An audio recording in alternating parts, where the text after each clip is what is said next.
ಪ್ರತಿಯೊಬ್ಬ ಮಹಿಳೆಗೆ ಇವತ್ತು ಸಮಾಜದಲ್ಲಿ ಗೌರವ ದೊರಕಬೇಕು ಅಂತಕ್ಕಂಥದ್ದು ಅವರ ಮೂಲ ಉದ್ದೇಶ ಇರ್ತಕ್ಕಂಥದ್ದು. ನಿಮ್ಮೆಲ್ಲರಿಗೆ ನೆನಪಿಸ್ಕೊಡ್ತೇನೆ, ಈ ರಾಜ್ಯದಲ್ಲಿ ಪ್ರಥಮ ಬಾರಿಗೆ ಶಿಕ್ಷಣ ಇಲಾಖೆಯಲ್ಲಿ ಶಿಕ್ಷಕರ ನೇಮಕಾತಿಯನ್ನು ಸುಮಾರು 1.5 ಲಕ್ಷ ಶಿಕ್ಷಕರುಗಳನ್ನು ನೇಮಕ ಮಾಡಬೇಕಾದ್ರೆ 75% ಮಹಿಳಾ ಶಿಕ್ಷಕರನ್ನ ನೇಮಕ ಮಾಡತಕ್ಕಂಥ ಪ್ರಥಮವಾದಂಥ ಒಂದು ತೀರ್ಮಾನ ಮಾಡಿದ್ದು ಸನ್ಮಾನ್ಯ ದೇವೇಗೌಡರು. ಇವತ್ತು ಅವರು ತೆಗೆದುಕೊಂಡಂಥ ನಿರ್ಧಾರದಿಂದ ಶಿಕ್ಷಣ ಇಲಾಖೆಯಲ್ಲಿ ನೀವು ಯಾವುದೇ ಹಳ್ಳಿಗೆ ಹೋಗಿ ಇವತ್ತಿನ ಮುಂದಿನ ಮಕ್ಕಳ ಒಂದು ಭವಿಷ್ಯವನ್ನು ನಿರ್ಮಾಣ ಮಾಡತಕ್ಕಂಥ ಕೆಲಸದಲ್ಲಿ ಮಹಿಳೆಯರ ಸಂಖ್ಯೆ ಜಾಸ್ತಿ ಇದೆ ಶಿಕ್ಷಕರದು. ಇನ್ನು ನಿಮ್ಮ ಗ್ರಾಮ ಪಂಚಾಯಿತಿ, ತಾಲೂಕ್ ಪಂಚಾಯಿತಿ, ಜಿಲ್ಲಾ ಪಂಚಾಯಿತಿ, ಪಟ್ಟಣ ಪಂಚಾಯಿತಿಗಳು, ಮಹಾನಗರ ಪಾಲಿಕೆ ಇರಬಹುದು, ಆ ಒಂದು ಸ್ಥಳೀಯ ಸಂಸ್ಥೆಗಳಲ್ಲೂ ಮಹಿಳೆಯರಿಗೆ 50% ಇರಬೇಕು ಅಂತ ತೀರ್ಮಾನ ತೆಗೆದುಕೊಂಡಂಥದ್ದು ಸನ್ಮಾನ್ಯ ದೇವೇಗೌಡರು. ಅದರ ಹಿನ್ನೆಲೆಯಲ್ಲಿ ಇವತ್ತು ಯಾವುದೇ ಒಂದು ಪಂಚಾಯಿತಿಗಳಲ್ಲಿ ನೀವು ಇವತ್ತು ಕಾಣತಕ್ಕಂಥದ್ದು ಜಿಲ್ಲಾ ಪಂಚಾಯಿತಿಯಿಂದ ಗ್ರಾಮ ಪಂಚಾಯಿತಿಯವರೆಗೆ ನಾವು ಎಲ್ಲೇ ಹೋದರೂ 50% ನಮ್ಮ ಮಹಿಳೆಯರು ಇವತ್ತು ಕೆಲಸವನ್ನು ನಿರ್ವಹಣೆ ಮಾಡ್ತಾ ಇರತಕ್ಕಂಥದ್ದು ಜನಪ್ರತಿನಿಧಿಗಳಾಗಿ ನೀವು ಕಾಣ್ತಾ ಇದ್ದೀರಿ. 1996 ಅವರು ಪ್ರಧಾನಮಂತ್ರಿಗಳಾಗಿ ಹೋದ ಮೇಲೆ ಕೇಂದ್ರದಲ್ಲಿ ಲೋಕಸಭೆ ಮತ್ತು ರಾಜ್ಯಸಭೆಯಲ್ಲಿ 33% ಮಹಿಳೆಯರಿಗೆ ಮೀಸಲಾತಿಯನ್ನು ಕೊಡಬೇಕು ಅಂತ ಹೇಳಿ ರಾಜ್ಯಸಭೆಯಲ್ಲಿ ಏನೋ ಒಂದು ವಿಧೇಯಕ ಮಂಡನೆ ಮಾಡಿದ್ದು ಸನ್ಮಾನ್ಯ ದೇವೇಗೌಡರು ಪ್ರಧಾನಮಂತ್ರಿಗಳಿದ್ದಾಗ. ಅದಕ್ಕಿಂತ ಮುಂಚೆ ನರಸಿಂಹರಾಯರು ಪ್ರಧಾನಮಂತ್ರಿಗಳಿದ್ದಾಗ, ಕಾಂಗ್ರೆಸ್ ಪಕ್ಷ ಅಧಿಕಾರದಲ್ಲಿದ್ದಾಗ ನಮ್ಮ ರಾಜ್ಯದ ನಮ್ಮ ಲೀಲಾದೇವಿ ಆರ್ ಪ್ರಸಾದ್ ಅವರೇನಿದ್ದಾರೆ ಅವರ ಜೊತೆಯಲ್ಲಿ ಒಂದು ನಿಯೋಗ 25 ಮಹಿಳೆಯರನ್ನು ಅವರು ಕರೆದುಕೊಂಡು ದೆಹಲಿಗೆ ಹೋಗಿ ಅವತ್ತಿನ ಕಾಂಗ್ರೆಸ್ ಸರ್ಕಾರದ ಮೇಲೆ ಒತ್ತಡ ಹಾಕಿದರು. ಆದರೆ ಅದು ದೇವೇಗೌಡರೇ ಪ್ರಧಾನಮಂತ್ರಿಗಳಾದಂಥ ಹಿನ್ನೆಲೆಯಲ್ಲಿ ಅದಕ್ಕೇನೊಂದು ಚಾಲನೆ ದೊರಕಿತು. ದೇವೇಗೌಡರಿಗಾಗಲೇ ಏನು ಹೇಳಿದ್ದಾರೆ,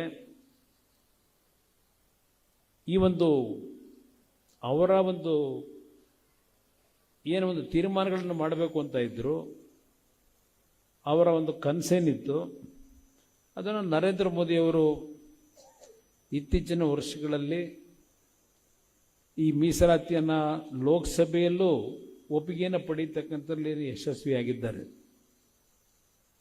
2028 ಕೆಲವರು ಹೇಳಿದ್ದಾರೆ ಮಹಿಳಾ ಮೀಸಲಾತಿ ಬರಬಹುದು ಅಂತ ಹೇಳಿ, ವಿಧಾನಸಭೆಗೆ ಬರ್ಬೋದು ಅಂತ ಹೇಳಿ, ಲೋಕಸಭೆಗೆ ಬರ್ಬೋದು ಅಂತ. ಆದರೆ ನನಗಿರ್ತಕ್ಕಂಥ ಒಂದು ಈಗಿನ ಒಂದು ಪರಿಸ್ಥಿತಿನಲ್ಲಿ ಮಾಹಿತಿ ಬಹುಶಃ 28 ಸಾಧ್ಯ ಇಲ್ಲ, 32-33ನೇ ಇಸ್ವಿನಲ್ಲಿ ಬರಬಹುದು ಅಂತಕ್ಕಂಥದ್ದು ನನ್ನ ಅಭಿಪ್ರಾಯ. ಹೆಚ್ಚಿನ ಸಂಖ್ಯೆಯಲ್ಲಿ ಮಹಿಳೆಯರಿದ್ದೀರಿ. ಪಂಚಾಯಿತಿ ಮಟ್ಟದಲ್ಲಿ, ಜಿಲ್ಲಾ ಪಂಚಾಯಿತಿ ಮಟ್ಟದಲ್ಲಿ, ತಾಲೂಕ್ ಪಂಚಾಯಿತಿ ಮಟ್ಟದಲ್ಲಿ ಇವತ್ತೇನು ನೀವು ರೆಪ್ರೆಸೆಂಟ್ ಮಾಡ್ತಾ ಇದ್ದೀರಿ, ಸ್ವಲ್ಪ ನಾಯಕತ್ವದ ಒಂದು ನಡವಳಿಕೆಯನ್ನು ಬೆಳೆಸ್ಕೊಳ್ಕೋಬೇಕು ಅಂತಕ್ಕಂಥದ್ದು ನನ್ನ ಅಭಿಪ್ರಾಯ. ಮಹಿಳೆಯರು ಸಹ, ಯಾಕೆಂದರೆ ನಿಮ್ಮನ್ನು ಜಿಲ್ಲಾ ಪಂಚಾಯಿತಿ, ತಾಲೂಕ್ ಪಂಚಾಯಿತಿಯಲ್ಲಿ ನಾವು ಆಯ್ಕೆ ಮಾಡತಕ್ಕಂಥ ತೀರ್ಮಾನಗಳಾದರೂ ನಿಮಗೆ ಸ್ವತಂತ್ರವಾಗಿ ಕೆಲಸ ಮಾಡಲಿಕ್ಕೆ ಅವಕಾಶ ಇಲ್ಲದೆ ಇರತಕ್ಕಂಥ ರೀತಿಯಲ್ಲಿ ಕೆಲವು ಪಂಚಾಯಿತಿಗಳಲ್ಲಿ ನಿಮ್ಮ ಕುಟುಂಬದ ತಂದೆನೋ ಇಲ್ಲ ಅಣ್ಣನೋ ಇಲ್ಲ ನಿಮ್ಮ ಮದುವೆ ಆಗಿರ್ತಕ್ಕಂಥ ಯಜಮಾನರು ಸ್ವಲ್ಪ ನಿಮ್ಮ ಒಂದು ಹಕ್ಕನ್ನು ಮೊಟಕುಗೊಳಿಸ್ತಕ್ಕಂಥದ್ದು ಗಮನಿಸಿದ್ದೇವೆ. ಅದಕ್ಕೆ ಕಾರಣ ನಿಮ್ಮಲ್ಲಿರ್ತಕ್ಕಂಥ ವೀಕ್ನೆಸ್ ವಿಷಯಗಳನ್ನು ತಿಳ್ಕೋಬೇಕು. ಈಗ ಮೀಸಲಾತಿಯ ಈ ಒಂದು ವ್ಯವಸ್ಥೆಯಲ್ಲಿ ಹಲವಾರು ರೀತಿಯಲ್ಲಿ ನಿಮಗೆ ತರಬೇತಿ ಕೊಡ್ತಕ್ಕಂಥದ್ದು ನಡೀತಾ ಇದೆ. ನಮ್ಮ ಗ್ರಾಮ ಪಂಚಾಯಿತಿಯ ಸದಸ್ಯರುಗಳಿಗೆ ತರಬೇತಿ ಕೊಡ್ತಕ್ಕಂಥದ್ದು, ತಾಲೂಕ್ ಪಂಚಾಯಿತಿ, ಜಿಲ್ಲಾ ಪಂಚಾಯಿತಿಯಲ್ಲಿ ತರಬೇತಿ ಕೊಡ್ತಕ್ಕಂಥದ್ದು ನೋಡ್ತಿದ್ದೀರಿ. ಕೆಲವು ಮಹಿಳೆಯರು ಈ ಜನಪ್ರತಿನಿಧಿಗಳಾಗಿ ಅತ್ಯಂತ ಯಶಸ್ವಿಯಾಗಿ ವಿಧಾನಸಭೆಯಲ್ಲಿ ಕಲಾಪಗಳಲ್ಲಿರ್ಬೋದು, ಇಲ್ಲ ಅವರ ಒಂದು ಸ್ಥಾನದಲ್ಲಿ ಉತ್ತಮವಾದಂಥ ಕೆಲಸ ಮಾಡ್ತಾ ಇರತಕ್ಕಂಥವರು ಇದ್ದಾರೆ. ಈಗ ಈ ದೇಶ ಆಳಿರ್ತಕ್ಕಂಥ ಇಂದಿರಾ ಗಾಂಧಿ ಅವರನ್ನು ತಾವು ನೋಡಿದ್ದೀರಿ. ಇವತ್ತು ವೆಸ್ಟ್ ಬೆಂಗಾಲ್ನಲ್ಲಿ ಮಮತಾ ಬ್ಯಾನರ್ಜಿ ನೋಡ್ತಾ ಇದ್ದೀರಿ. ಅವರೆಲ್ಲ ಯಾವ ರೀತಿ ಕೆಲಸ ನಿರ್ವಹಣೆ ಮಾಡ್ತಾ ಇದ್ದಾರೆ. ಈವನ್ ಈಗ ನಮ್ಮ ಮುಂದೆ ಇಲ್ಲದೆ ಇರತಕ್ಕಂಥ ಜಯಲಲಿತಾ ಅವರೊಬ್ಬ ಕನ್ನಡದ ಹೆಣ್ಣುಮಗಳಾಗಿ ತಮಿಳುನಾಡಿನಲ್ಲಿ ಹೋಗಿ ರಾಜಕೀಯದ ಸಂಪೂರ್ಣವಾದಂಥ ಶಕ್ತಿಯನ್ನು ಅವರು ಪಡೆದಂಥದ್ದೇನಿದೆ, ಇದೆಲ್ಲ ನಿಮ್ಮ ಕಣ್ಣು ಮುಂದೆ ಏನಿದೆ. ಇವರೆಲ್ಲ ನಿಮಗೆ ಬಹುಶಃ ರಾಜಕಾರಣದಲ್ಲಿ ಮಾರ್ಗದರ್ಶನಕ್ಕೆ ಇರ್ತಕ್ಕಂಥ ಆದರ್ಶ ಮಹಿಳೆಯರವರೆಲ್ಲ ಅಂತಕ್ಕಂಥದ್ದು ನಾನು ಈ ಸಂದರ್ಭದಲ್ಲಿ ಹೇಳ್ತೀನಿ. ಅವ್ರು ತೆಗೆದುಕೊಂಡ ನಿರ್ಧಾರಗಳು ಏನಾದರೂ ಇರಲಿ ಕೆಲವು ಸಂದರ್ಭದಲ್ಲಿ. ಇವತ್ತು ಅವರ ಒಂದು ಯಶಸ್ಸನ್ನು ನೀವೇನು ನೋಡ್ತೀರಿ, ಬರೀ ರಾಜಕೀಯದಲ್ಲಿ ಹೇಳೋದಿಲ್ಲ, ಇವತ್ತು ಹಲವಾರು ರಂಗದಲ್ಲಿ ಮಹಿಳೆಯರು ಪುರುಷರಿಗಿಂತ ನಾವೇನು ಕಡಿಮೆ ಇಲ್ಲ ಅಂತಕ್ಕಂಥ ಸಾಧನೆಗಳನ್ನು ಮಾಡಿರ್ತಕ್ಕಂಥದ್ದು ನಾವು ನೋಡ್ತಾ ಇದ್ದೇವೆ. ಒಂದು ಕಾಲದಲ್ಲಿ ಮಹಿಳೆಯರು ಅಂದರೆ ಅಡಿಗೆ ಮನೆಗೆ ಮಾತ್ರ ಸೀಮಿತವಾಗಿದ್ದರು. ಗ್ರಾಮೀಣ ಪ್ರದೇಶಗಳಲ್ಲಿ ದನ ಕರುಗಳನ್ನು ಸಾಕ್ತಕ್ಕಂಥದ್ದಕ್ಕೆ ಅವರ ಒಂದು ಮಹಿಳೆಯರ ಪಾತ್ರಗಳೇನು ನಿರ್ವಹಣೆ ಆಗ್ತಿತ್ತು ಗ್ರಾಮೀಣ ಪ್ರದೇಶದಲ್ಲಿ. ದನದ ಕೋಟೆಗಳಲ್ಲಿ ಕೆಲಸ ಮಾಡೋದು, ಅಡುಗೆ ಮಾಡೋದು ಅಷ್ಟೇ ಅವರ ಜವಾಬ್ದಾರಿ ಅಂತಕ್ಕಂಥ ರೀತಿಯಲ್ಲಿ ಮಹಿಳೆಯರನ್ನು ನಾವೇನು ಹಿಂದಿನ ದಿನಗಳಲ್ಲಿ ಒಂದು ರೀತಿಯಲ್ಲಿ ಅವರಿಗೆ ಅವರ ಒಂದು ಹಕ್ಕನ್ನು ಮೊಟಕುಗೊಳಿಸ್ತಾ ಇದ್ದಂಥ ದಿನಗಳೇನಿತ್ತು, ಈಗ ಆ ದಿನಗಳಿಲ್ಲ. ಇವತ್ತಿನ ಈ ಒಂದು ಜಾಗತೀಕರಣದ ಹಿನ್ನೆಲೆಯಲ್ಲಿ ಪುರುಷರಿಗೆ ಸರಿಸಮನರಾಗಿ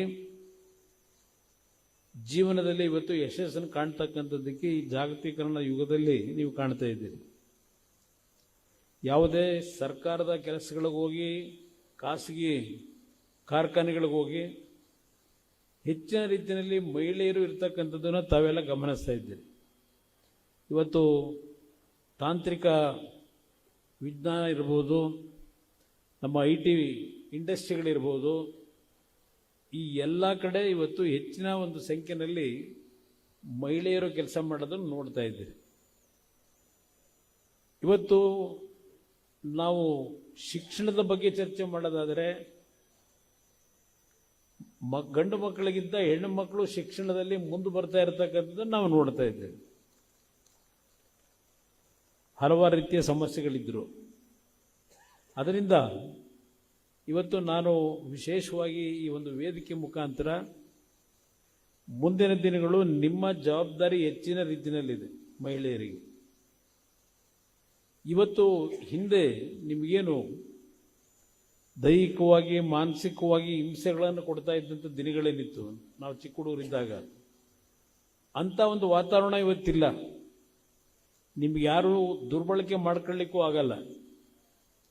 ನಿಮಗೆ ಆ ಒಂದು ಶಕ್ತಿ ಇವತ್ತಿದೆ, ನಿಮಗೆ ಅದನ್ನು ಸರಿಯಾದ ದಾರಿನಲ್ಲಿ ಬಳಕೆ ಮಾಡ್ಕೊಳ್ಳಿ ಅಂತಕ್ಕಂಥದ್ದು ನನ್ನ ಅಭಿಪ್ರಾಯ. ನಾನು ಮಹಿಳೆಯರಿಗೆ ವಿಶೇಷವಾಗಿ ಒಂದು ರಾಜಕೀಯದಲ್ಲಿ ಆಸಕ್ತಿಯನ್ನು ಹೊಂದಿರತಕ್ಕಂಥವ್ರಿಗೆ ಹೇಳ್ತಕ್ಕಂಥದ್ದು, ತಾವುಗಳು ಹೆಚ್ಚಿನ ರೀತಿಯಲ್ಲಿ ತಾವು ವಾಸ ಮಾಡತಕ್ಕಂಥ ಬಡಾವಣೆಗಳಲ್ಲಿ ಜನರ ಜೊತೆಯಲ್ಲಿ ಬೆರೆತು ನೀವು ಕೆಲಸ ಮಾಡಬೇಕು. ಅದು ಬಹುಶಃ BJPನಲ್ಲಿ ಸ್ವಲ್ಪ ಹೆಚ್ಚಿನ ರೀತಿಯಲ್ಲಿ ಅವರಿಗೆ ತಯಾರು ಮಾಡ್ತಾರೆ. ನಮ್ಮಲ್ಲಿ ಸ್ವಲ್ಪ ಇನ್ನೂ ನಾವು ಗ್ರಾಮೀಣ ಸಂಸ್ಕೃತಿಯಲ್ಲೇ ಇರತಕ್ಕಂಥವರೇ ಹೆಚ್ಚಿನ ಸಂಖ್ಯೆಯ ನಮ್ಮ ತಾಯಂದಿರಿದ್ದಾರೆ, ಸಹೋದರಿಯರು. ನೀವುಗಳು ಸ್ವಲ್ಪ ಈಗಿನ ಒಂದು ಸಮಾಜ ಯಾವ ರೀತಿ ಹೋಗ್ತಾ ಇದೆ, ಒಂದು ಉತ್ತಮವಾದಂಥ ರೀತಿಯಲ್ಲಿ ನಿಮ್ಮ ಶಕ್ತಿಯನ್ನು ಸಂಘಟನೆಯಲ್ಲಿ ಬಳಕೆ ಮಾಡಿಕೊಂಡ್ರೆ ನಿಮ್ಮಗಳಿಗೆ ಮುಂದಿನ ದಿನಗಳಲ್ಲಿ ಈ ಒಂದು ಮೀಸಲಾತಿಯ ವ್ಯವಸ್ಥೆ ಒಳಗೆ ಬಹುಶಃ ಮುಂದಿನ ದಿನಗಳಲ್ಲಿ ವಿಧಾನಸಭೆಗಳಲ್ಲಿ, ಲೋಕಸಭೆಯಲ್ಲಿ ಅತ್ಯಂತ ಮಹತ್ತರವಾದಂಥ ಪಾತ್ರ ನಿರ್ವಹಣೆ ಮಾಡ್ತಕ್ಕಂಥ ಕೆಲಸ ನಿಮಗೆ ದೊರಕ್ತದೆ. ಇವತ್ತು ಕರ್ನಾಟಕ ರಾಜ್ಯದಲ್ಲೇ ನಾವು ಲೆಕ್ಕಾಚಾರ ಮಾಡಿದ್ರೆ 224 ಇರ್ತಕ್ಕಂಥ ವಿಧಾನಸಭಾ ಕ್ಷೇತ್ರದಲ್ಲಿ ಬಹುಶಃ 70-75 ಜನ ಮಹಿಳೆಯರೇ ಇರ್ತಾರಲ್ವ ಸರ್? 75 ಜನ ಶಾಸಕರು ಮಹಿಳೆಯರೇ ಇರ್ತೀರಿ ನೀವು ವಿಧಾನಸಭೆಯಲ್ಲಿ. ನೀವು ಸ್ವಲ್ಪ ಮನಸ್ಸು ಮಾಡಿದ್ರೆ ನೀವೇ ಮುಖ್ಯಮಂತ್ರಿಗಳಾಗಬಹುದು. ಎರಡಲ ಪಕ್ಷದ ಮಹಿಳೆಯರು ನೀವು ಸೇರ್ಕೊಂಡ್ರೆ ಈಗಿನ ರಾಜಕಾರಣ ಇದೆಯಲ್ಲ, ಆ ಕಡೆ ಈ ಕಡೆ ಬದಲಾವಣೆ ಮಾಡ್ತಕ್ಕಂಥದ್ದು, ನೀವೆಲ್ಲ ಕೂತು ಒಟ್ಟಾರೆ ಒಂದು ತೀರ್ಮಾನ ಮಾಡಿಬಿಟ್ರೆ ಬಹುಶಃ ನೀವೇ ರಾಜ್ಯದ ಆಡಳಿತ ಹಿಡಿಬೋದು, ದೇಶದ ಆಡಳಿತನೂ ಹಿಡಿಬೋದು. ಅಲ್ಲೂ ಒಂದು 170-180 ಸೀಟ್ ಪಾರ್ಲಿಮೆಂಟಲ್ಲಿ ಇರ್ತೀವಿ. ನಿಮಗೆ ಅಂಥ ಒಂದು ವಾತಾವರಣ ಇವತ್ತು ರಾಜಕಾರಣದಲ್ಲೂ ಅವಕಾಶಗಳೇನಿದೆ ಅದನ್ನು ಒಳ್ಳೆ ರೀತಿಯಲ್ಲಿ ಬಳಕೆ ಮಾಡ್ಕೊಳ್ಳಿ. ಇವತ್ತು ಒಳ್ಳೆ ಇಂಥ ಒಂದು ಅವಕಾಶ ಏನು ದೊರಕಿದೆ. ಸಮಾಜ ಬಹಳ ವೇಗವಾಗಿ ಹೋಗ್ತಾ ಇದೆ. ನಾನೀಗೇನು ದೆಹಲಿಯಲ್ಲಿ ಕೆಲಸ ಮಾಡ್ತಾ ಇದ್ದೇನೆ, ಅಲ್ಲಿಯ ವಾತಾವರಣ ನೋಡಿದಾಗ ನಾವು ಯಾವ ಮಟ್ಟಕ್ಕೆ ಹೋಗ್ತಾ ಇದ್ದೇವೆ ಅಂತಕ್ಕಂಥದ್ದನ್ನು ನಾವೇ ಊಹೆ ಮಾಡಲಿಕ್ಕಾಗಲ್ಲ. ಅಷ್ಟು ದೊಡ್ಡ ಮಟ್ಟದಲ್ಲಿ ದೇಶ ಇವತ್ತು ಪ್ರಗತಿಯನ್ನೇನು ಕಾಣ್ತಾ ಇದ್ದೇವೆ. ಗ್ರಾಮೀಣ ಪ್ರದೇಶದಲ್ಲಿ ತಾವುಗಳು ಈ ಒಂದು ವೇಗದಲ್ಲಿ ಏನು ಹೋಗ್ತಾ ಇದೆ ಪ್ರಪಂಚ, ಅದಕ್ಕೆ ಸರಿಸಮನಾಗಿ ನಿಮ್ಮ ಒಂದು ಕ್ರಿಯಾಶೀಲತೆಯನ್ನು, ನಿಮ್ಮ ಒಂದು ಶ್ರಮವನ್ನು ಉಪಯೋಗ ಮಾಡಿ ಈ ಒಂದು ದೇಶದ ಪ್ರಗತಿನಲ್ಲಿ ನಿಮ್ಮ ಕೊಡುಗೆಯನ್ನು ನೀವು ಕೊಡತಕ್ಕಂಥದ್ದಕ್ಕೆ ಅವಕಾಶಗಳೇನಿದೆ ಅದನ್ನು ಬಳಕೆ ಮಾಡಿಕೊಳ್ಳಿ. ಇವತ್ತು ನಮಗೆ ಮೊದಲನೆಯ ಒಂದು ಪರೀಕ್ಷೆ ಮಹಾನಗರ ಪಾಲಿಕೆ ಅಂದರೆ ಈಗ GBA ಮಾಡ್ಕೊಂಡಿದ್ದಾರೆ. ಈ 5 GBA ಕಾರ್ಯಕ್ರಮದಲ್ಲಿ ಈ ಚುನಾವಣಾ ಪದ್ಧತಿ ಸಿಸ್ಟಮ್ ಏನು ತಂದಿದ್ದಾರೆ, 5 ಮಹಾನಗರ ಪಾಲಿಕೆಗಳನ್ನು 50% ಮಹಿಳೆಯರಿಗೆ ಇವತ್ತು ಮೀಸಲಾತಿ ಅಂತಕ್ಕಂಥದ್ದು ಘೋಷಣೆ ಬೆಳಗ್ಗೆ ಆಗಿದೆ. ಆ ಹಿನ್ನೆಲೆಯಲ್ಲಿ ಯಾರು ಸಕ್ರಿಯವಾಗಿ ಇವತ್ತು ಪಕ್ಷದಲ್ಲಿ ಓಡಾಡ್ತಾ ಇದ್ದೀರಿ, ನಮಗೆ ನನ್ನ ಅಭಿಪ್ರಾಯದಲ್ಲಿ ಸಾಲದು. ಇವತ್ತು 369 ಕ್ಷೇತ್ರದಲ್ಲಿ 50% ಅಂದರೆ ಆಲ್ಮೋಸ್ಟ್ ಆಲ್ ನಿಮಗೆ 170-180 ರಿಸರ್ವೇಷನ್ ಇದೆ. ನಾನು ನಮ್ಮ ಪಕ್ಷದ ಮುಖಂಡರುಗಳಿಗೆ ಹೇಳ್ತಕ್ಕಂಥದ್ದು, ಆ 170 ಕ್ಷೇತ್ರದಲ್ಲೂ ನಮ್ಮ ಮಹಿಳೆಯ ನಮ್ಮ ಸಹೋದರಿಯರೇನಿದ್ದೀರಿ, ನಿಮಗೆ ಶಕ್ತಿ ತುಂಬತಕ್ಕಂಥ ಕೆಲಸವನ್ನು ನಮ್ಮ ಲೀಡರ್ಗಳು ಸರಿಯಾದ ರೀತಿ ಮಾಡಬೇಕು ರಾಜಕೀಯವಾಗಿ.